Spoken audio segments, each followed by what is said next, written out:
Boa tarde, pessoal. São 14 horas e 2 minutos do dia 27 de agosto de 2020. Bem-vindos à 11ª live da Escola Superior de Gestão e Controle do Tribunal de Contas do Estado do Rio Grande do Sul. Eu sou o Cadu, diretor da escola. Hoje, para conversar com o presidente Tilak Xavier, o nosso convidado é o governador Tarso Genro, e o assunto será democracia, controle e interpretação constitucional no Estado Social de Direito. Boa tarde, presidente Tilak. Boa tarde, Cadu. Boa tarde, governador Tarso. Boa tarde, governador Tarso. Tudo bem? Tá bom. Muito boa tarde, um abraço, é uma honra estar conversando aqui com o Tribunal de Contas do Estado, com a sua escola superior, que eu tive responsabilidade, inclusive, de transformá-la, né, como ministro da Educação, em escola superior, e o meu abraço ao presidente Tilak Xavier. Meu abraço fraterno e o agradecimento por essa oportunidade. Ok. Recados. Quem nos assiste pelo YouTube ou pelo Facebook e ainda não está inscrito nos canais, inscreva-se. Segundo, no chat do YouTube se pode fazer questionamentos. Como estamos em tempo de pandemia, passo agora aos números referentes ao dia de ontem, do mundo, Brasil, Rio Grande do Sul e Porto Alegre. Mundo, casos, 24.011.502. Óbitos, 821.909.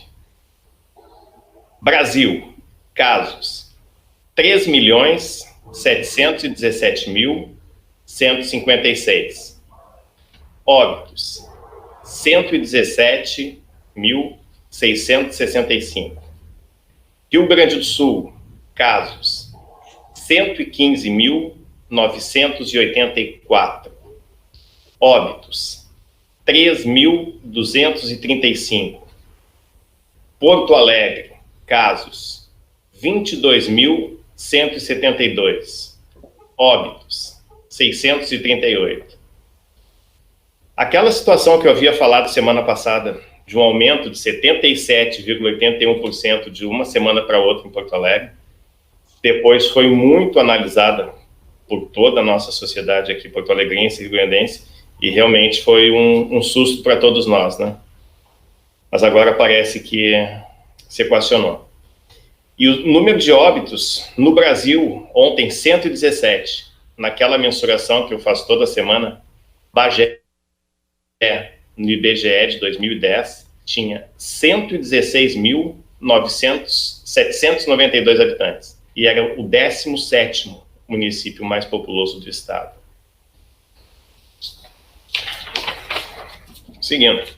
Com a palavra, presidente Tilak. Boa tarde a todos que estão nos assistindo. Boa tarde, Cadu, diretor da escola. Boa tarde, governador Tarso Genro. É uma imensa satisfação e honra recebê-lo neste evento da escola do Tribunal de Contas.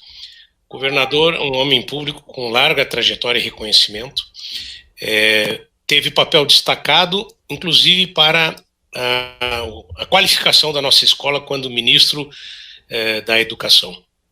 É uma trajetória profissional e política que orgulha os gaúchos.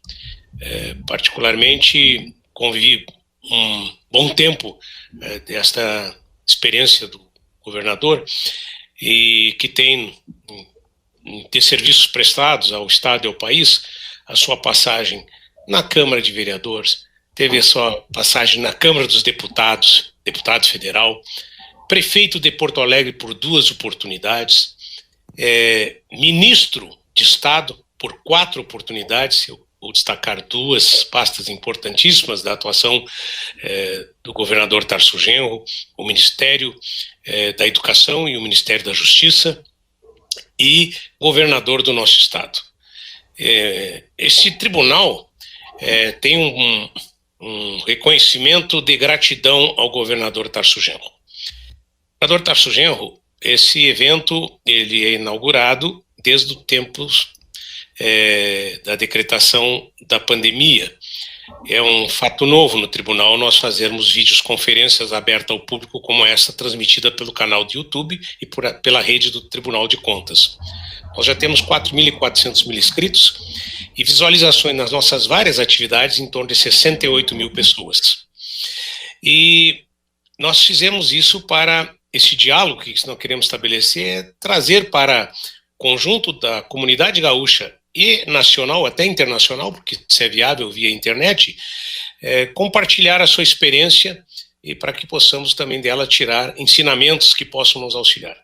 Mas eu dizia que esse tribunal tem uma gratidão profunda e um reconhecimento, eu quero lhe transmitir isso em nome dos conselheiros, dos membros desse tribunal e de todos os seus servidores, porque quando da sua passagem pelo governo do Estado, como governador de Estado, já conhecedor e já tendo auxiliado esse tribunal via sua escola, como ministro da Educação, e através do seu secretário, que era membro desta casa, o conselheiro, o secretário da Fazenda, Odir Tornelê, o governador recuperou o orçamento desse tribunal quase na ordem de 100 milhões de reais em 4 anos. Governador, eu não tenho nenhum problema e nenhuma dúvida em dizer que se não for a sua atitude naquela oportunidade, esse tribunal hoje estaria absolutamente sem condições de trabalhar, porque a crise só ampliou e as reduções de recursos, inclusive dos salários dos nossos servidores, que estão congelados há 6 anos, nós não teríamos sobrevivido. E até porque esse ano o tribunal, num esforço proativo com o governo do Estado, com o Tribunal de Justiça, Ministério Público e Defensoria, abriu mão, numa contribuição ao combate à pandemia do coronavírus, do novo coronavírus, abriu mão de toda a sua, da sua correção de orçamento. Então, o orçamento que estamos exercitando esse ano, governador Tarso Genro, é o mesmo orçamento de 2019, que será o mesmo orçamento de 2021. Então, imagine, sem as correções ou qualquer outro tipo de ampliação de recursos para investimentos, e os nossos investimentos são feitos em pessoas e em equipamentos de tecnologia que permite que nós estejamos aqui conversando. Então, fique aqui, governador, em nome de todos os servidores desse tribunal, e eu acredito que, inclusive, em nome da comunidade gaúcha, porque o trabalho que o tribunal desenvolve tem a ver com a preservação da vida das pessoas, porque não nos é cabível pensar que nós fiscalizamos o prefeito para lhe passar passaporte de boa conduta e de má conduta, porque não é esse o nosso papel. Nós estamos aqui para auxiliar o administrador, porque os recursos públicos que estão sob a sua coordenação e responsabilidade cheguem ao seu destino nas políticas públicas, efetivamente, em saúde, educação, segurança, meio ambiente, parques, jardins, praças iluminadas e bom transporte para a mobilidade urbana. Então, acredito que com aquela sua atitude, o tribunal, naquele momento e hoje, ainda repercute positivamente. Fica então o nosso reconhecimento e a palavra é sua, governador, pelo tempo que necessitar para expor a sua palestra sobre democracia, controle e interpretação constitucional e o Estado Social de Direito, hoje tão em dúvida e tão questionado e tão combatido, e em ataque. Seja bem-vindo, governador. O seu áudio. Muito obrigado, presidente Stilac Xavier, por essa oportunidade e meu prazer, minha satisfação está sendo acompanhado pelo doutor Cadu aqui nessa nossa reunião, nessa nossa conversa palestra ou conferência, seja o nome que se dê, mas é um diálogo em torno de questões chaves do Estado de Direito no Brasil e seguramente que incidem sobre o Tribunal de Contas do Estado do Rio Grande do Sul. O longo título, né, explicativo dessa palestra está relacionado com outro título mais sintético, que envolve todas as questões jurídicas e as questões políticas que bordejam esse nosso tema central. Na verdade, se trata de uma crise da dogmática tradicional dentro da crise do Estado Social. Como convergem essas duas crises e quais as duas lições que nós podemos tirar, quais as lições mais importantes que nós podemos tirar dela. nós estamos hoje numa situação de instabilidade institucional evidente. Os fatores, evidentemente, eu não vou analisar aqui, porque seriam fatores predominantemente de natureza política, que podem tirar a centralidade da análise que eu pretendo fazer para contribuir com o debate e o encaminhamento das grandes questões que esse tribunal enfrenta. Mas não posso deixar de partir de uma lição insuspeita, a lição de Tocqueville, quando ele diz que se não conseguirmos absolutamente, com o tempo, estabelecer entre nós o império pacífico do maior número, esta expressão do Tocqueville, o império pacífico do maior número, cedo ou tarde chegaremos ao poder ilimitado de um só.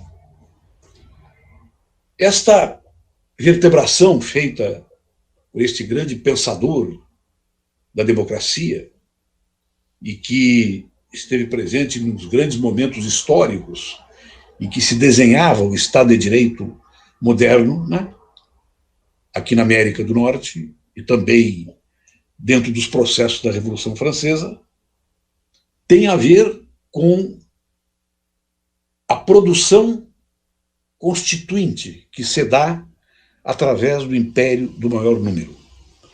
O império do maior número certamente não é, do ponto de vista do direito, uma metodologia perfeita, mas é a melhor existente.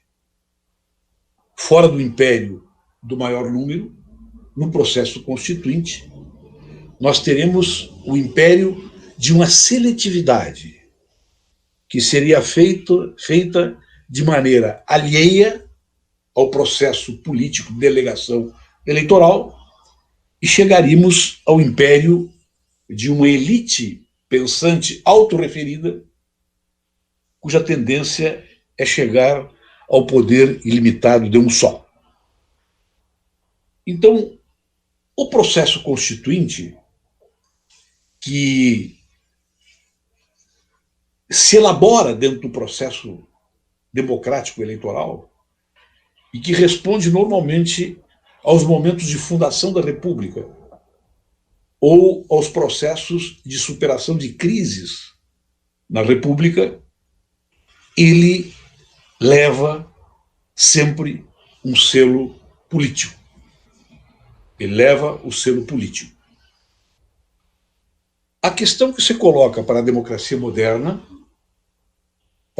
para a legitimidade dos seus controles, os controles do Estado sobre a própria administração pública e os controles do Estado através dos mecanismos de regulação da vida social e dos mecanismos de regulação da contenção penal, são estabelecidos a partir de um pacto determinado.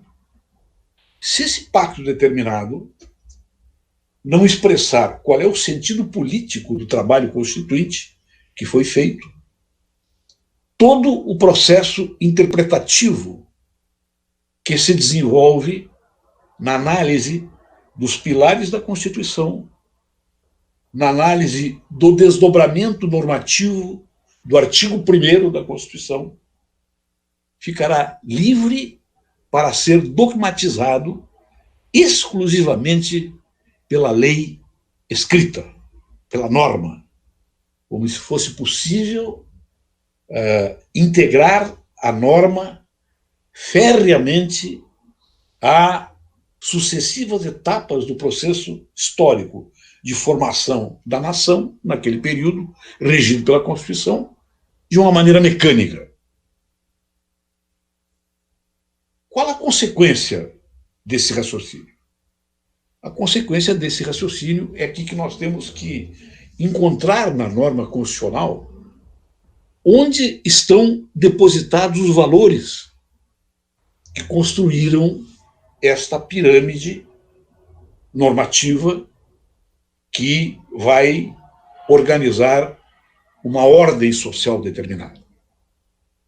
Esta ordem social determinada, ela tem duas formas de apreensão. Uma forma de apreensão é a ordem normatizada, é a ordem que está expressa nos instrumentos jurídicos organizativos do Estado e nos instrumentos regulatórios que o Estado dispõe, e que sobrevivem ao lado de uma ordem concreta. A ordem concreta nunca é a mesma da ordem normativa. Por quê?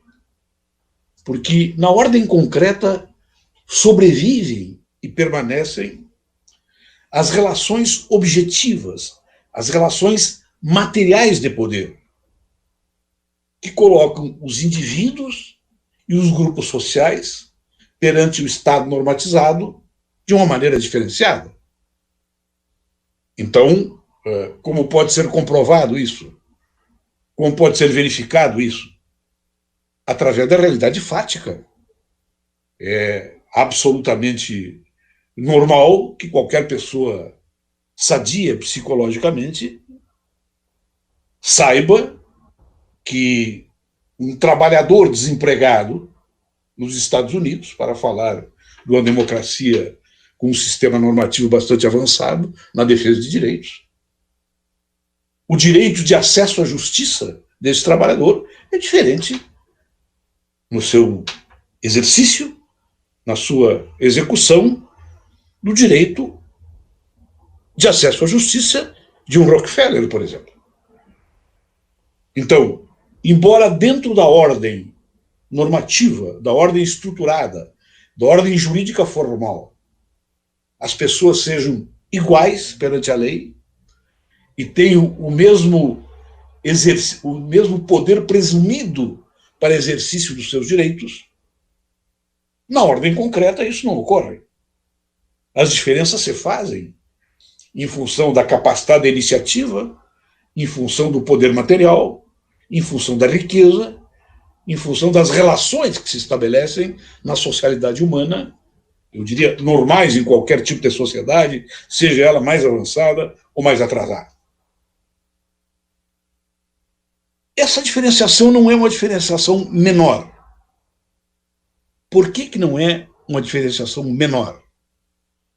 Porque a finalidade da ordem jurídica democrática e republicana é providenciar numa proximidade cada vez maior da ordem abstrata, da ordem jurídica normativa, da ordem concreta. Esta é a finalidade da república e da democracia.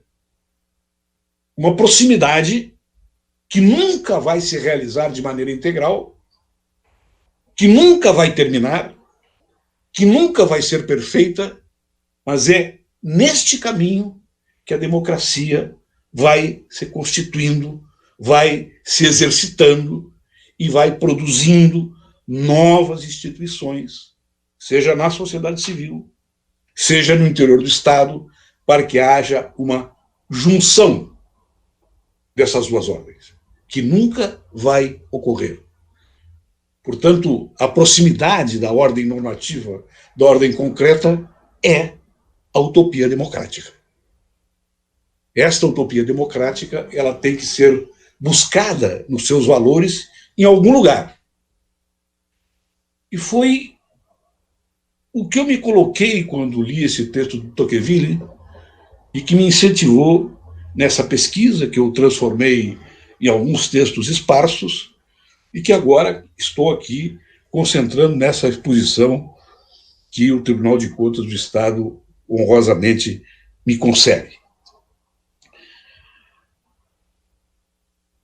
Se nós entendermos um outro aspecto da ordem jurídica, que ordem e desordem permanecem sempre numa vida paralela, e que ela significa como contrapartida no âmbito do direito, no âmbito da teoria do direito, da própria teoria de formulação constituinte, de formulação da Constituição, nós vamos perceber também que a exceção e a regra têm também um permanente convívio.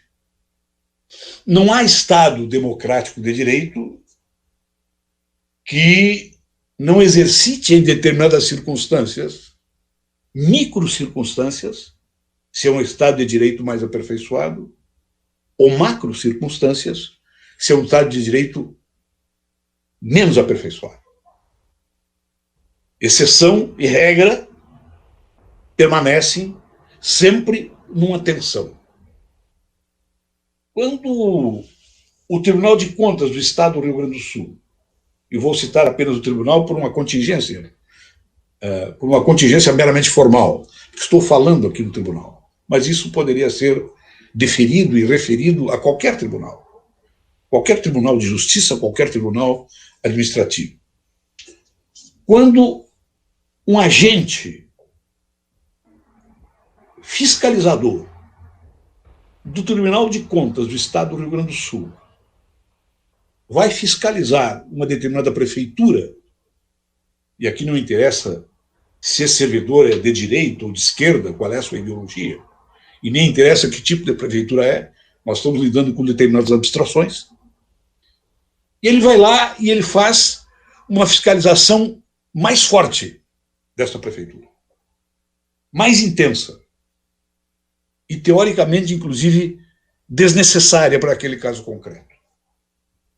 Ele está como servidor do Estado e representando o Estado nesta relação com este ente da União, está estabelecendo uma relação de exceção, de microexceção, forçando a natureza de uma determinada regra, abrindo espaços nessa determinada regra, para que a sua vontade individual faça uma fiscalização fora da média, mais intensa ou menos intensa.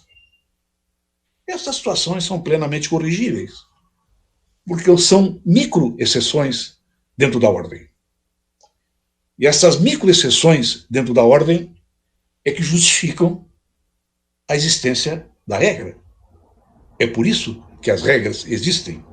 E é por isso que as regras acompanham este movimento do Estado através de um determinado servidor que vai prestar um determinado serviço ao órgão do qual ele é originário. Temos outras microexceções que são mais graves e mais violentas do que essa. Quando um agente de polícia, por exemplo, vai fazer uma determinada investigação, e nessa investigação ele chega numa determinada residência, e esta residência é na zona formal da cidade, de uma família rica. Ele não entra nela sem mandado, porque ele sabe que existe um poder de vigilância sobre a sua conduta que tem critérios diferentes para serem utilizados se ele for entrar numa casa de uma família estabelecida, cometendo ou não uma injustiça do ponto de vista de conteúdo. Não interessa isso. Estou falando em abstrato. E ele será tratado de maneira diferente se ele der uma pedalada num casebre, onde, quem sabe, está lá uma família inocente que não tem nada a ver com o fato que ele está investigando. São gestos de exceção do Estado que se dá no próprio movimento de configuração da ordem concreta e que está sempre reportada, está sempre contrastada, está sempre sendo observada pela ordem normada, pela ordem normativa, pela ordem constitucional escrita, formalizada. No plano do Poder Judiciário, como é que funciona esse mecanismo?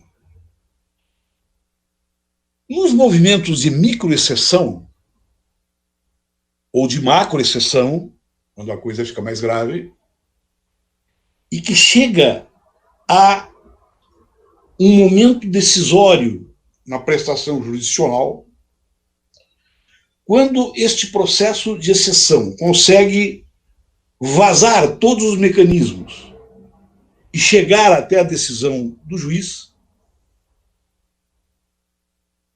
a decisão vai depender da personalidade moral, dos aspectos de moralidade personalíssima desse juiz, que vai ou não policiar a sua formação ideológica, a sua formação jurídica, a sua formação cultural, para receber de maneira neutra aquela pessoa que está sofrendo uma determinada persecução judicial. E, neste momento, ou o juiz representa a neutralidade formal do Estado, que é um elemento essencial do Estado de Direito, ou ele se desloca para uma outra posição e se situa como acolhedor desta ordem concreta, chancelando a exceção. Seja um microcaso que se refira a uma questão de pequeno valor, seja a um macrocaso que esteja envolvido em deslocamento ilegal de recursos astronômicos para o exterior, por exemplo. Quando a ordem concreta começa a invadir e anular a ordem abstrata, normada, originária do Constituinte, os mais baixos instintos que todos nós guardamos da nossa história junto à naturalidade, eles afloram. Afloram, e se essa invasão continuar, a ordem normativa constitucional vai ser paulatinamente desandada. Vai se transformar, portanto, numa ordem sem força cogente, numa ordem sem respeitabilidade, numa ordem, em última instância, que fez desandar a ideia primária que veio do processo constituinte. Nós temos a notícia hoje, que está circulando nos jornais, que serve para ilustrar o que eu estou colocando e também ilustrar que nem tudo está perdido, né, na situação anômala que nós estamos vivendo hoje. Está dada a informação que o ministro Gilmar Mendes, que é uma pessoa que eu tenho um enorme respeito, convivi com ele com o Ministério da Justiça e posso testemunhar que é um jurista de primeira grandeza do país e também do mundo. Ele é muito respeitado. O que não quer dizer, né, que seja ele um brilhante ministro ou não tenha se equivocado, errado na sua carreira, na sua conduta como magistrado, como qualquer um de nós. Só que não é uma exceção. Isso é uma regra. Todos nós erramos e todos nós, né, nos equivocamos nos nossos procedimentos políticos, judiciais ou assim por diante. Então, hoje está informado que o ministro Gilmar Mendes ele bloqueou os inquéritos da Lava Jato que estão relacionados com o ex-governador e ex-ministro José Serra. Porque os procedimentos da Polícia Federal e as determinações judiciais que advieram desses procedimentos, segundo o ministro, estavam ferindo a Constituição. Não sei se o princípio da presunção da inocência, que está sendo recuperado, o que é extraordinariamente importante, ou se é o início da transformação os grandes processos judiciais do país, da transformação do princípio da igualdade formal, da igualdade perante a lei, da igualdade perante o processo, que passa a ser um princípio também materializável em casos concretos relacionados com outras pessoas que sofreram os mesmos aprêmios judiciais e tiveram violado o seu princípio da inocência, tiveram violado o princípio da presunção da inocência. Se nós formos apertar muito a Constituição, tirar o seu suco, nós vamos verificar que, dentro da ordem constitucional, onde repousam diversos pilares de formação da ideia republicana, nós temos dois pilares que são incontornáveis, para verificar qual a proximidade maior ou menor que aquela ordem concreta está tendo com a ordem normativa da Constituição. É o princípio da igualdade formal, e que se reproduz, né, como princípio também na presunção da inocência, que deve ser deferida a todos, né, e o princípio da inviolabilidade dos direitos. Se nós não tivermos de maneira conformada e de maneira harmônica esses dois pilares, os poderes se desajustam, as pessoas deixam de confiar na justiça e a justiça passa a ser uma justiça política. E a justiça política é a justiça que deriva do conceito fundamental da exceção, daquela visão que foi apresentada por Carl Schmitt como jurista predecessor da ideia nazista do direito. O que Carl Schmitt dizia? Primeiro, que o guardião da Constituição não é o Supremo Tribunal. O guardião da Constituição é o Poder Executivo. Segundo, ele dizia que as grandes resoluções e os grandes fatos da política instauravam sempre não um debate de ideias, não um debate de princípios, não um debate de conteúdo, mas instauravam a chamada dialética do amigo-inimigo. E através desta dialética amigo-inimigo, iria se conformar o que fosse vitorioso no plano da política. E a terceira consequência desse raciocínio é que, como tudo repousa no plano da política, e não na norma abstrata e nos pactos originários do Constituinte, que produzem como consequência que o Führer comanda o direito, a voz do Estado, a voz do ministro do Executivo, a voz do presidente da República, de quem detém os poderes centrais do Poder Executivo, é que comanda o direito. Mas quando Carl Schmitt diz comanda o direito, ele quer dizer o quê? Ele quer dizer que, a partir dessa voz, se interpreta o direito. E aí está a chave, vamos dizer assim, demolidora do Estado de Direito, porque os valores que conformaram a ordem são valores que repousam numa voz, que repousam numa observação moduladora das normas, numa observação que vai interpretar as normas e que vai baixar do artigo 1º da Constituição em direção a todo o seu corpo normativo.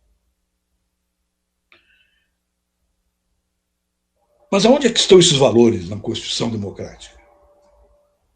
Da onde que nós tiramos, né? Onde é que nós pegamos os imperativos categóricos do velho Kant para dizer que esta norma deve ser interpretada assim, porque esses valores estão depositados na Constituição? Eu arguo nesta visão que estou sustentando com vocês, que sintetizo nesta visão da dogmática e a crise do Estado Social,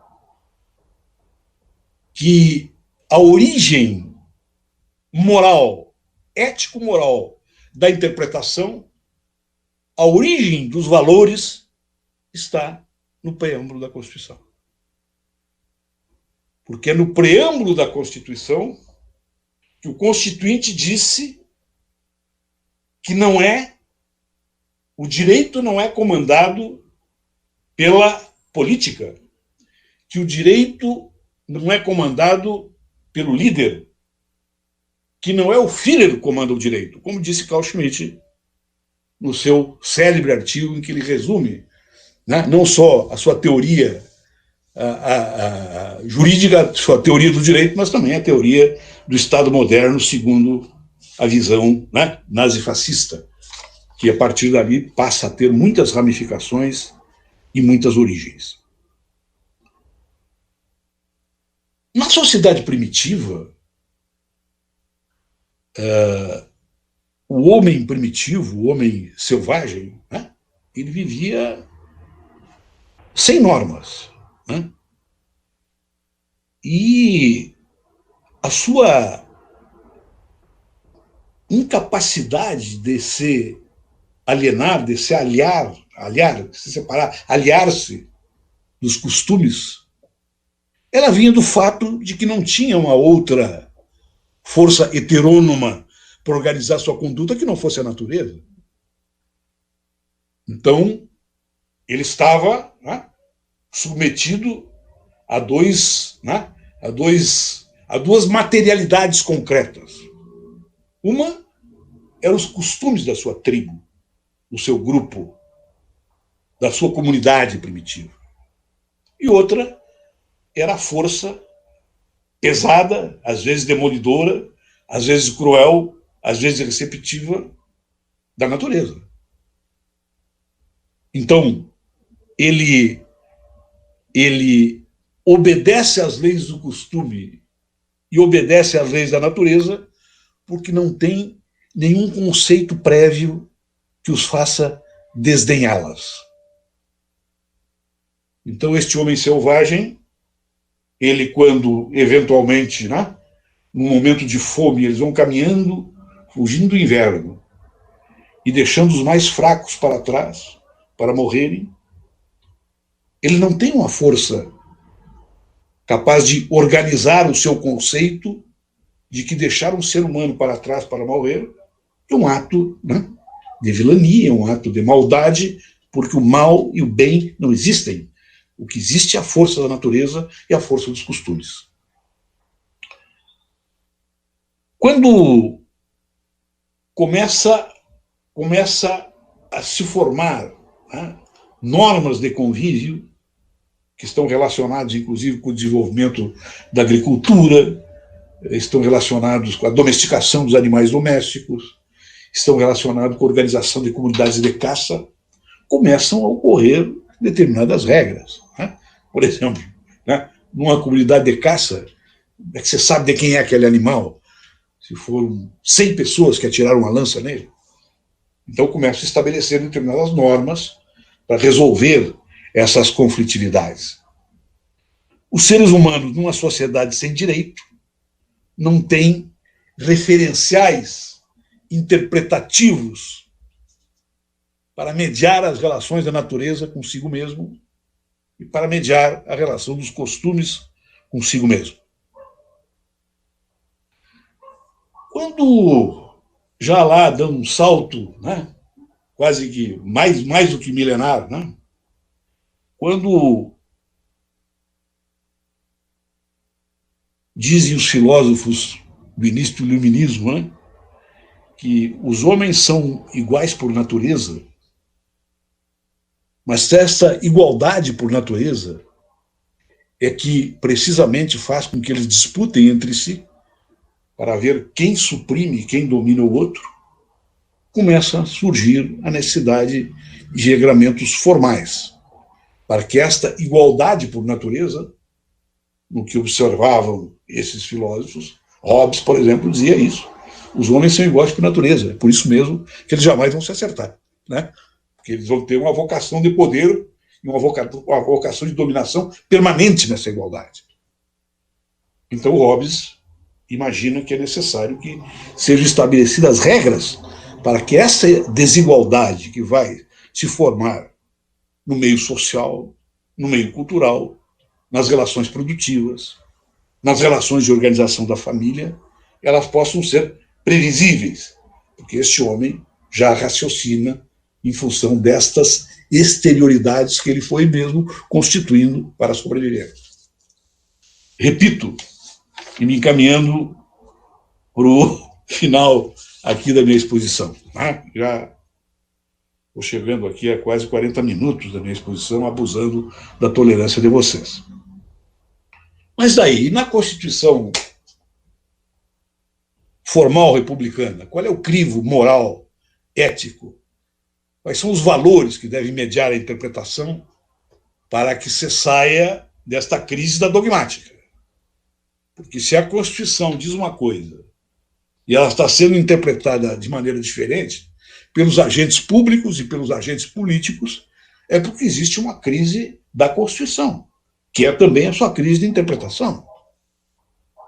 Vou dar um exemplo concreto. Em qualquer país civilizado, em que tivéssemos uma Constituição de funcionamento previsível e que as forças políticas aceitassem essa previsibilidade, nós já teríamos, aqui no Brasil, certamente, um processo de impeachment em andamento sobre o nosso presidente. Ele desafia regras básicas de convívio social, inclusive criando uma visão a respeito da questão da pandemia, a respeito da reprodução do vírus mortal, do coronavírus, que tem exposto diretamente pessoas à morte, inclusive o seu contágio pessoal, procedendo do seu contágio pessoal. Há uma desorganização teórica, uma desorganização dos fundamentos da interpretação. Onde é que estão esses valores? Esses valores estão no preâmbulo da Constituição. Qualquer interpretação da norma constitucional que saia daquela visão preambular é uma subversão fascista da Constituição. Porque ela passa a referir-se ao direito como o direito do mais forte e faz desandar toda a ordem constitucional. E esta desordem constitucional, que eventualmente pode ser aproveitada por alguns, ela vai cobrar pesados tributos de todos, da ideia de nação, da ideia de direito, do modo de vida, das relações entre as pessoas, das relações entre os vizinhos, das relações entre os partidos políticos, fazendo uma sociedade desarmonizada pela leitura diferenciada de uma Constituição que se faz apenas a partir dos valores imediatamente políticos, determinados pela esfera da política e por aquela esfera hobbesiana de disputa pelo poder, porque todas as pessoas são iguais e vão exercer a sua capacidade de igualdade exatamente para subjugar o outro. Então, eu deixo esta mensagem, e quero apontar, dentro da ordem constitucional que nós estamos vivendo, que nós temos, sim, precedentes dentro da filosofia do direito, que são fundamentais para o momento que nós estamos vivendo.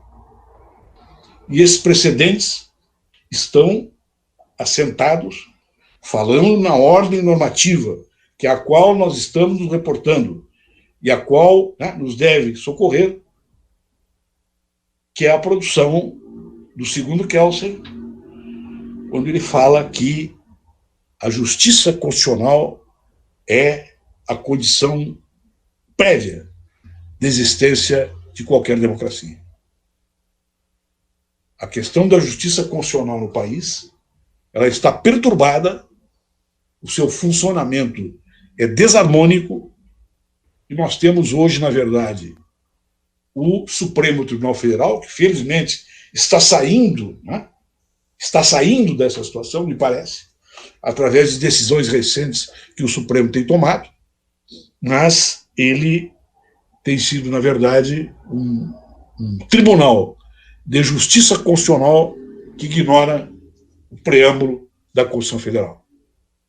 Os nossos valores estão lá, este preâmbulo é a voz política do Constituinte, que substitui todas as vozes parciais que instrumentalizam a Constituição e instrumentalizam a voz que a política lhe permite para destruir essa ordem construída com enorme sacrifício, a ordem do Estado Social de Direito. Então essa é a mensagem que eu deixo a vocês, o meu abraço fraterno e a minha disponibilidade de, evidentemente, nós conversarmos mais um pouco sobre isso. Obrigado, governador atentamente assistindo a sua reflexão. Primeiro, dizer que conheço a sua produção, acompanho os seus artigos, seus estudos, e, portanto, de alguma maneira, tenho umas, assim, distâncias que separam, né, o meu conhecimento do seu, uma certa intimidade com a reflexão. Nós estamos sendo assistidos, e muita gente parabenizando o encontro, dando seu boa tarde. Só para ter ideia, tem 2 cidades do Rio de Janeiro que estão nos assistindo nesse momento, né? Búzios e São João da Barra. Mas também temos aqui, no caso, o Marcos e a Luciane. Temos aqui a participação da Rivana de Guaíba, do Hamilton de Alegrete, José Antônio de Eldorado, a Fabiana de Cachoeira, a Carmen de Capivari do Sul. Não cito outros porque só deram saudações, mas não identificaram seus municípios, né? Mas todos estão assistindo a manifestação do nosso governador. Governador, o governador inicia a sua brilhante manifestação falando de Tocqueville e fala do maior número. O maior número leva a ideia da maioria. Mas sendo a Constituição um instrumento que regrou exatamente a preservação e proteção da minoria, eu sei que o governador relativizou a ideia do maior número, como, de fato, a maioria, né, constituída pode fazer valer, se é que pode, contra a Constituição, que tem como essência a preservação de direitos minoritários, mesmo que a época que foi constituída, o preâmbulo ressalve tudo isso. Ou seja, há um ministro no Supremo que diz que a Constituição é móvel. Já vi esse debate e o governador conhece. E tem um outro teórico do passado que diz que o direito é uma relação de forças, né? A força material do direito está nas maiorias. Como é que essa contradição da vontade majoritária da sociedade não poder se explicitar porque tem como guardião uma minoria? Gostaria que o governador exercitasse um pouco mais essa questão relacionada com outro aspecto. E quando esta maioria se organiza para exercitar essa vontade, ela, evidentemente, tem 2 maneiras. Ou faz por dentro da Constituição ou fará por fora da Constituição. A Constituição prevê esta organização, mas lhes dá limite e o poder político, inclusive, tolhe mais esses limites ainda. Nós somos um órgão de controle externo, constitucional. Existem vários órgãos de controle. O nosso controle é técnico, com um sistema judicialiforme entre judiciário e não é ato administrativo, mas também não é a decisão judicial. Como é que o cidadão organizado nos limites que ele está, por exemplo, nos controles sociais, pode exercitar, na medida que o poder político vai retirando digamos assim, vai colocando um chapeamento branco nas ações dos controles que, inclusive, são constitucionais. E esta maioria que pode se expressar via essa representação, como é que ela faz se exercitar? Se a própria Constituição é um exercício da minoria, não poderia o administrador se albergar na questão da minoria? Uma pergunta. A segunda, aqui, é o Anilton que faz, o Anilton Oliveira, aqui em Saúdo. Ele faz uma pergunta, governador. Seria o Estado Democrático de Direito fator de sublevação da ordem concreta sobre a ordem normativa? Eu deixo essas 2 indagações aí à sua livre vontade, governador, para um exercício. São 2 questões muito pertinentes e muito sérias e muito concretas, né, para falar a ordem concreta. Permita tomar um cafezinho aqui para recuperar as energias. Na verdade, o Estado moderno, né, é um Estado autoritário. não podemos retirar essa preliminar da conformação do Estado moderno. Ele inicia, sim, como um Estado de direito, mas como um Estado de direito para exercer uma nova autoridade, para que o Estado recebesse uma nova autoridade unificadora, né, a partir do Estado Nacional, que vem surgindo nesse período, que vem se conformando, o Estado moderno, Estado Nacional moderno, e passa a ser, num determinado momento, um Estado democrático de direito. Então, é um Estado de direito autoritário, um Estado democrático de direito, e depois de Weimar começa a conformar o Estado social de direito. São 3 períodos, na minha opinião, é claro que isso é polêmico, mas são 3 momentos bastante distintos da conformação da República Democrática, né? Do Estado democrático de direito para o Estado social de direito. A partir de Weimar, da Constituição Social de Weimar, começa a se irradiar de maneira mais ampla, embora os germens já estivessem lá dentro do Estado Democrático de Direito, a teoria dos direitos fundamentais, inscritas na Constituição. E na teoria dos direitos fundamentais, começa a se inscrever normativamente, de maneira inclusive mais detalhada, os direitos coletivos e os direitos individuais, que abrangem tanto a maioria como a minoria. Então, os direitos da maioria, configurados através dos processos de delegação eleitoral, eles não são absolutos. Eles são aplicáveis segundo o respeito, né, dogmático que tem que se ter dos direitos fundamentais. Então, quem viola, por exemplo, o direito das comunidades indígenas, né, que sequer sabem que os territórios indígenas são os territórios mais nacionais que tem no país, porque são propriedades da União.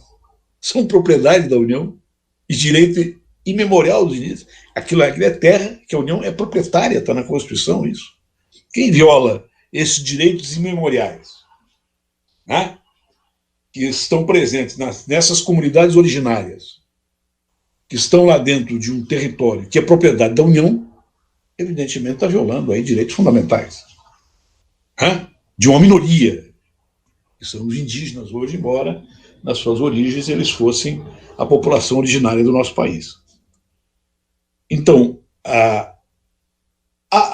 a movimentação que se dá dentro das estruturas do Estado são movimentações dos agentes públicos, que teoricamente representam, ou representam formalmente, melhor falando, órgãos colegiados, que tomam determinadas decisões e que se vinculam, têm que vincular obrigatoriamente essas decisões a essa estrutura dos direitos fundamentais. Então, esta é a dogmática, né, de funcionamento, né, do Estado de Direito na sua fase de Estado social. O grande problema é quando uma maioria, em nome de ser depositário de um processo eleitoral, ele diz expressamente que as minorias não têm direitos. Nesse momento, ele, vou dizer assim, se situa diretamente no território de um delito, né, de natureza constitucional, sucessivo de impedimento. Né? Mas como todas as questões são questões que têm a ver com o processo político, o macro processo político, evidentemente isso aí é sempre relativizado e às vezes é distorcido para um lado e para outro, né? Porque a ordem constitucional e as estruturas do direito, elas funcionam, sim, segundo essas relações de forças. Né? Quando você fala no máximo equilíbrio, né, que deve existir entre a ordem constitucional, que é ideal, e a ordem concreta, que é material, nós estamos dizendo precisamente isso, que tem que ter um controle dessas relações reais de poder, né, que estão previstas e observadas lá no La Salle, de maneira concreta. Né? Só que o La Salle diz uma coisa, na minha opinião, equivocada. Ele diz que tem 2 constituições. uma Constituição real e uma Constituição formal. Eu acho que o La Salle está equivocado. Tem uma Constituição, né, que é a Constituição política, a Constituição formal, né, e as outras relações são relações de uma ordem concreta que deriva dela, inclusive, e que é distorcida segundo as frestas e os poderes que vêm dessa Constituição normativa. Então, não é possível dizer que tem duas Constituições, né? Eu acho que o impulso teórico do La Salle é brilhante, porque ele é vou dizer assim, o patrocinador moderno da visão de que tem uma ordem concreta, mas não é uma outra Constituição. Tá? Não tem rituais, não tem formas, não tem deliberações. Ela é construída, né? Ela é construída na marra, né? De maneira afrontosa, inclusive, à própria Constituição republicana. Então é assim que eu vejo, né? Modestamente e humildemente, essa situação. Então, a pergunta que foi feita a respeito do confronto da ordem concreta com a ordem formal. Se o avanço do direito estaria aí. Pode estar e pode não estar. Né? Quando nós temos, por exemplo, num determinado momento, né, uma movimentação social que se transforma numa movimentação política e que leva para uma situação, né, de mais democratização, de mais afirmatividade dos direitos fundamentais, de mais respeito aos direitos humanos, né, de mais legitimação dos órgãos de controle de maneira universal e neutra. Né? Então, essa é, sim, a emergência de uma ordem fora da Constituição, de uma ordem concreta, de relações sociais e políticas concretas que invadem o espaço da Constituição e a democratizam. Agora, se nós pegarmos essa ordem concreta, essas estruturas concretas de poder, essas formas de organização política, né, formais e informais, que estão fora da Constituição e que derrubam a Constituição e colocam o Mussolini no poder, é o contrário. É necessário compreender, por exemplo, que na emergência do fascismo na Itália, né, tinham organizações políticas abertamente armadas, organizadas pelo Mussolini, financiadas pelas classes proprietárias contra a emergência dos sindicatos, das associações operárias, dos partidos socialistas e assim por diante. Então, aí a agressão que veio dessas relações reais de poder foi uma agressão contra a Constituição do Estado de Direito, né? Do Estado de Direito formal que você tinha na Itália naquele momento. Então, não é possível absolutizar, isso já serve também para analisar essa questão da Constituição móvel, né? De que tudo que vem da opinião pública, tudo que vem de fora, a Constituição deve absorver porque tem o clamor popular. Ora, o clamor popular mandou incendiar a Joana d'Arc. O clamor popular mandou fuzilar os resistentes do nazismo dentro da Alemanha. Né? Então, não é correta essa afirmação de um ministro do STF. Ao contrário, os tribunais superiores e o Tribunal Constitucional existem para modular os clamores que tem na sociedade, de ordem ou de desordem, com a norma constitucional e com o direito. Essa a função. Nem que os ministros tenham que, né, por um determinado tempo, não se expor publicamente. Mas a aplicação do clamor popular é, na verdade, a aceitação da justiça da turba, né, da justiça irracional, da justiça que vem, né, da voz sem mediação do direito, da voz daqueles que estão envolvidos numa situação de conflito e que têm condições, naquele momento, de exercer a sua influência. A Constituição é contra isso. Obrigado, governador. Estamos sendo assistidos aqui pelo Santa Maria Goltan, a Mila de Gravataí, a Rita de Viçosa, Minas Gerais, governador. Jaquel Lagoão, eu me lembro, foi uma das primeiras cidades que o governador visitou no primeiro ano do seu mandato como governador. Também estamos sendo assistidos pelo Alexandre Dias, de São Lourenço da Mata, em Pernambuco. Né? e também pelo Renato de Queimadas da Baixada Fluminense do Rio de Janeiro. Baixada Fluminense, a Baixada Fluminense. Aqui, governador, para encerrar, né? Zaqueu, foi delegado de polícia que trabalhou comigo no Ministério da Justiça. Quem, o governador? Zaqueu Teixeira, né? Que foi. Sim, o Zaqueu Teixeira, isso. Secretário de Segurança no Rio de Janeiro, e trabalhou comigo na formação do Pronace. Algumas observações aqui. O Adriano Machado Antunes diz que, diante da já referida utopia democrática, vivemos uma sistematização paulatina do movimento e discursos baseados na chamada povo ícone. Eu desconheço essa expressão, povo ícone. Deve ser algum... né? E tem uma pergunta aqui, por uma insistência, que eu vou repassar, governador, para encerramento, se o senhor puder ser sintético. Nós estamos falando de democracia, controle, né? Controle, genericamente, né? Nós somos uma parte do controle externo, técnico, interpretação constitucional, Estado Social de Direito. Aí, deixa eu ver quem é que faz a pergunta aqui. O João, né? O João, e depois ele é replicado pela Inês Colovini.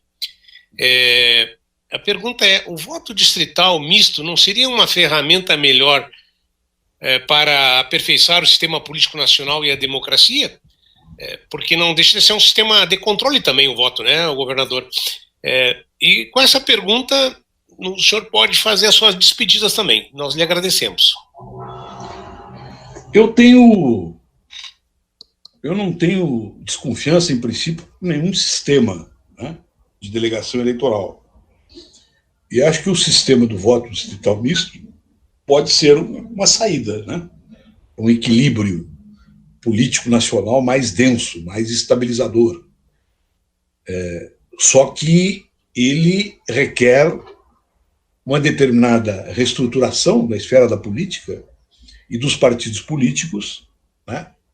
E, quem sabe, já previamente, ou no curso dessas mudanças, uma reestruturação federativa, né? Porque o grande problema do voto distrital, que aí permaneceria em parte, é que cada parlamentar seja, na verdade, um grande vereador da sua região, aquela região que ele deu a delegação eleitoral, e não pense no todo, né? Então, esse equilíbrio do voto distrital misto, eu acho que pode ser, né?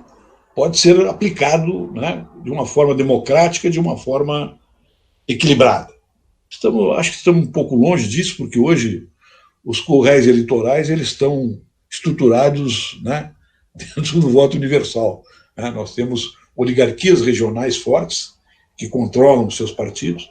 Isso aí reflete em todos os partidos, em maior ou menor grau, que têm interesses muito localizados e muito centrados nestes relacionamentos regionais, inclusive para o financiamento das suas campanhas, né? Sabemos que tem uma densa relação política em todas as regiões, em todos os estados, que estão relacionados também com o financiamento de campanhas. Então, um voto distrital misto seria oportuno? Sim. Nós tivéssemos, né, financiamento público para as campanhas, seria mais barato para a União, inclusive para o Estado, agora principalmente com esses meios virtuais. Eu acho que o distrital misto pode sim produzir um equilíbrio, desde que você tenha, né, esse cuidado, essa cautela, porque o voto distrital misto, mantendo, né, o financiamento privado das campanhas, seja do molde que está hoje, inclusive, ele pode se tornar um problema maior do que uma solução. Agradeço, então, essa oportunidade, né? Eu acho permite, governador, só um minutinho, para sua memória afetiva. Aqui, Renata Almeida, do Rio de Janeiro, diz: fui mulher da paz de Queimados pelo Pronace. Perfeito. E ela indica também que o Zaqueu Teixeira é candidato a prefeito em Queimadas. Em Queimadas. Tá?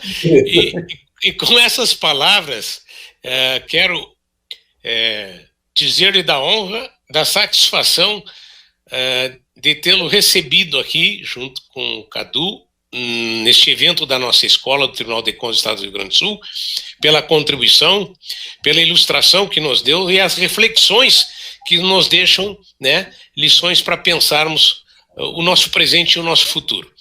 Então, para suas palavras finais, governador, com o nosso sincero agradecimento pelo já feito e pelo que pode fazer. Muito obrigado. Eu que agradeço. Eu tenho um enorme respeito pelo Tribunal de Contas do Estado do Rio Grande do Sul. Acho que é um dos grandes tribunais de contas do país. Acho que presta serviços extraordinariamente importantes, né? E renovo aqui a minha afirmativa, que já te fiz pessoalmente, que fiz para outros conselheiros da Corte, né? Que um Tribunal de Contas não é um tribunal de polícia. O Tribunal de Contas é um tribunal de formação cívica dos agentes públicos. E a sua visão, né, muito menos do que uma visão punitivista, né, dos agentes públicos, que alguns, claro, que merecem punição, né, e sabemos disso por própria experiência junto ao setor público, mas que tem um papel educativo e formador, e formativo, para que, inclusive, aquele servidor, aquele funcionário, aquele delegado, né, do processo eleitoral, do prefeito, que ele, se errar, que façam ele aprender a acertar cada vez mais. E aí o Tribunal de Contas terá, sim, né, dado a sua contribuição estrutural para o projeto democrático brasileiro, né, e para a qualificação dos nossos controles. Controles através dos quais o Tribunal de Contas do Estado tem um respeito extraordinário de toda a comunidade. Muito obrigado, governador, foi ótima fala. Encaminhando para o final do nosso evento de hoje, lembro a quem se inscreveu que os certificados já estão à disposição e que a avaliação da atividade é sempre bem-vinda. Anuncio que amanhã, dia 28 de agosto, às 10 horas, teremos o terceiro evento do ciclo a respeito da Lei Complementar 173, e vamos tratar do artigo 9º e reflexos orçamentários, contábeis e fiscais. O mediador será Ricardo Azevedo, professor em Uberlândia e conselheiro do Conselho Federal de Contabilidade. E os participantes serão Simone Velten, do Tribunal de Contas do Estado do Espírito Santo, e Jorge de Carvalho, Tribunal de Contas do Município de São Paulo. E na semana que vem, dia 3 de setembro, o tema da nossa live é o sistema da dívida e a pandemia. O mediador será o colega aqui do Tribunal de Contas, Josué Martins, e as participantes, a Maria Lúcia Fatorelli e João Pedro Casarotto. Por fim, se possível, fique em casa. Muito obrigado pela presença e até amanhã. Tchau!